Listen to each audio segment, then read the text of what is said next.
Bom, gente, então, o conceito de transferência é, como eu estava falando, né, basicamente uma decorrência desse desenvolvimento psicossexual, né, no qual a gente tende a realmente transferir os nossos padrões de relação lá principalmente, né, da fase fálica para as nossas outras relações ao longo da vida, tá?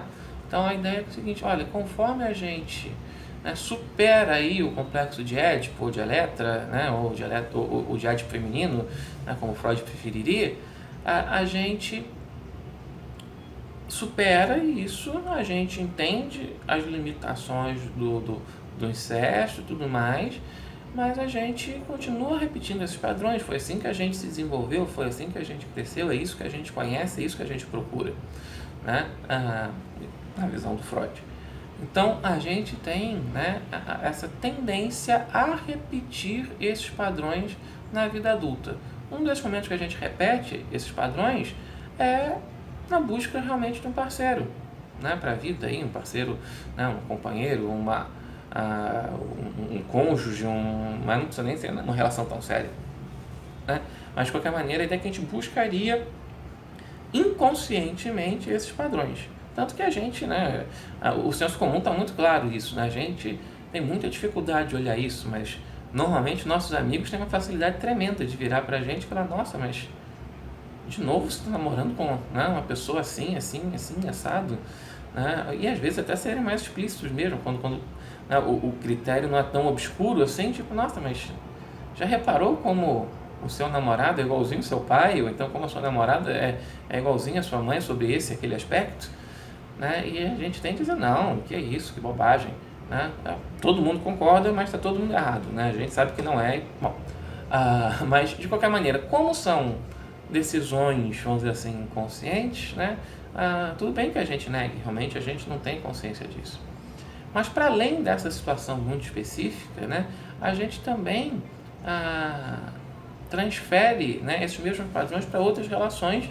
E o primeiro lugar que o Freud viu isso foi dentro da clínica analítica, ou seja, quando ele estava atendendo os clientes dele, né, ele pôde perceber que muitos, no caso, a grande maioria, né, as mulheres transferiam para ele, né, esse padrão que elas tinham de relacionamento com o pai.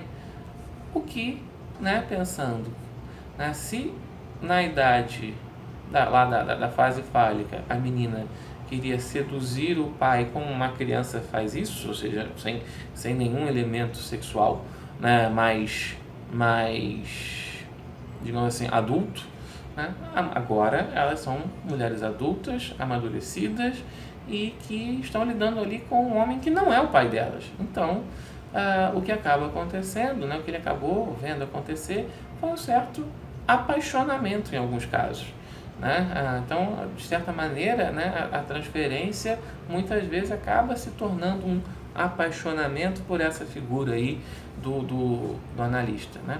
Mas ela não é só um apaixonamento, na verdade ela é vivida, né, primeiro, de uma maneira inconsciente, né? A pessoa não tem consciência que está fazendo isso quando faz, né, a transferência, e ela vive aquela situação como se fosse inédita, né? Tipo, não só ela não sabe que está talvez transferindo um padrão que era o padrão que ela tinha com o pai, mas ela também acha que aquilo ali é uma coisa muito original, muito inédita, tá?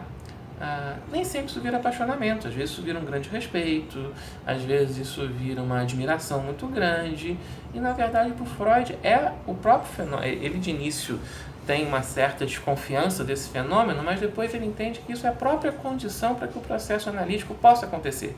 Se eu não confiar, né, no meu analista, né, de uma maneira que beira até quase a irresponsabilidade, né, ou seja, confiar como confiaria num pai, muitas vezes o próprio processo analítico não anda. Por quê? Porque, gente, não é simplesmente uma questão de confiança, é uma questão de acesso ao inconsciente, vamos dizer assim, né? Como eu falei, a pessoa está reproduzindo esses padrões muito antigos e de uma maneira inconsciente, e que, apesar dela não se dar conta, é a partir dessa fresta, dessa brecha, que o inconsciente de alguma maneira se torna acessível ao analista, né? Então, se não houver a transferência, também não tem acesso ao inconsciente e, consequentemente, não tem possibilidade de você fazer, né, uma psicoterapia psicanalítica, tá? Bom, mas, veja bem, o Freud não era uma pessoa boba nem ingênua, e ele pôde perceber na própria clínica dele que não eram só os pacientes que passavam por isso. Os analistas também. Né? Os analistas também passavam por isso. Ele, inclusive. Né? Inclusive, tem um caso muito famoso do Freud, e que ele, né, se descobre em algum momento também apaixonado por uma cliente. Né? E isso gera uma confusão tremenda ao ponto dele precisar abandonar esse caso, né? Mas a coisa não, a princípio, né?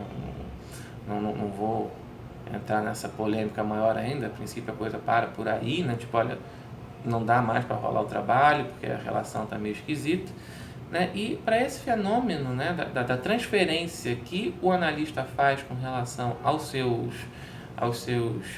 clientes, ele vai chamar isso de contra-transferência. Mas, na verdade, é tudo o mesmo processo, só muda aí a figura de referência. Quando a gente fala partindo do ponto de vista do cliente, a gente fala de transferência. Quando a gente fala do ponto de vista do analista, a gente fala de contra-transferência. Tá bom? Na verdade, hoje em dia, são poucas as pessoas que defendem que a contra-transferência seja um fenômeno por si só, né? Mas, né, a maioria hoje das pessoas concorda que é uma variante do fenômeno da transferência e que a gente chama por outro nome, mas é mais uma questão só de perspectiva mesmo. Como eu falei sobre a transferência, a mesma coisa vale para contra-transferência. Né? Não necessariamente esse vínculo, né, essa relação que se estabelece, ela precisa assumir essa forma de apaixonamento. Não, ela pode assumir qualquer uma daquelas outras formas, de um respeito, de um cuidado, né? No caso aí que a gente está pensando numa relação, que a relação é assimétrica, né? Então, não necessariamente gerar um apaixonamento como o apaixonamento pela figura da autoridade, né? Que seria o que acontece na transferência. Na contra-transferência seria, né, um amor despertado, um cuidado, uma relação despertada a partir justamente da relação de baixo para cima, de um cuidado, de um carinho, de uma manutenção, e que de qualquer maneira, né, também é preciso ser manejada, mas pode ser uma ferramenta importante para a comunicação entre os inconscientes, né, do terapeuta e do cliente. Tá, gente? Então, é sobre isso, né, que ele fala quando fala sobre transferência e contra-transferência.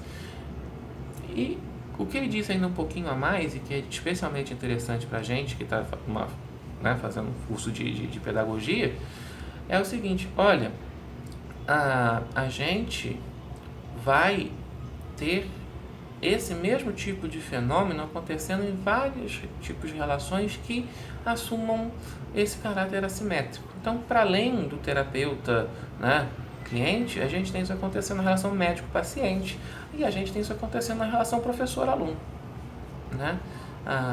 Acho que todo mundo, se não teve infância isso, né, ou até, sei lá, depois na vida, já ouviu casos desse, né, de como é comum, né, apaixonamento de meninos pelas professoras, de meninas pelos professores, né, e às vezes nem tão meninos ou nem tão meninas, né, ou às vezes, né, meninos pelos professores, meninas pelas professoras. Bom, mas de todo modo, a ideia de que, né, é o tipo de coisa muito comum de acontecer e que, na verdade, né, parte da contribuição da psicanálise para a educação vem a partir disso aí. Olha, se não houver, né, nenhum grau de transferência, não necessariamente essa romântica, né, na verdade essa romântica pode até interditar um pouco, mas se não houver uma transferência nesse sentido da criação da relação de respeito e tudo mais, não tem muito que o pedagogo possa fazer, né, pelo educando, né? Então, tipo, a ideia de que, olha, se não passar por essa comunicação aí inconsciente, o processo do pedagogo fica muito dificultado, né? E quando você pode manejar bem tanto a transferência quanto a contra-transferência, você tem uma possibilidade maior aí, né, de intervenção e de sucesso na sua intervenção pedagógica. Tá bom? Agora vamos pular para um último videozinho sobre a aula 4.